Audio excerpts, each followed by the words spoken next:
निवडणूक आयोग आम्हाला मतदार यादी दाखवत नाही, त्यामुळे स्थानिक स्वराज्य संस्थांच्या निवडणुका रद्द करण्याची मागणी ही उद्धव आणि राज या ठाकरे बंधूंनी आज केली। मतदार यादीतील घोळाच्या मुद्द्यांबाबत राज ठाकरे आणि मविया नेत्यांच्या शिष्टमंडळानं निवडणूक आयोगाची आज पुन्हा भेट घेतली। त्यानंतर झालेल्या पत्रकार परिषदेमध्ये ठाकरे बंधूंनी निवडणूक आयोगाच्या कारभारावर सणकून टीका केली। मतदार नोंदणी बंद करून निवडणूक आयोग लपवाछपवी करत असल्याचा खळबळजनक आरोप राज ठाकरेंनी केला।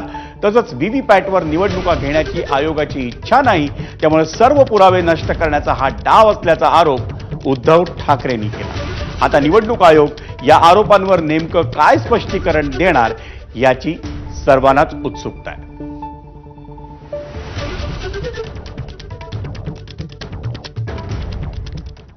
पाहुयात राज ठाकरे आणि उद्धव ठाकरे यांनी निवडणूक आयोगावर टीका करताना नेमकं काय म्हटलंय।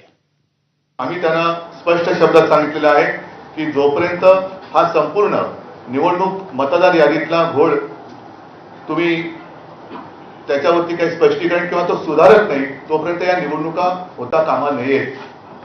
निवडणुकीच्या यादीतले घोळ दोन्ही राज्य आणि केंद्रीय निवडणूक आयोगातल्या प्रतिनिधींना आम्ही त्यांच्यासमोर ठेवलेले आहेत।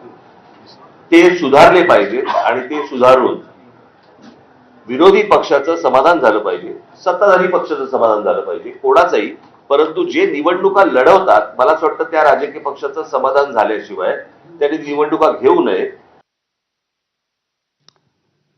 मंडळी, मुख्यमंत्री देवेंद्र फडणवीस यांनीही विरोधकांवर टीका केली आहे। विरोधक गोंधळलेले असून आगामी निवडणुकीआधी नरेटिव्ह सेट करण्याचा प्रयत्न केला जात असल्याचा हल्लाबोल मुख्यमंत्री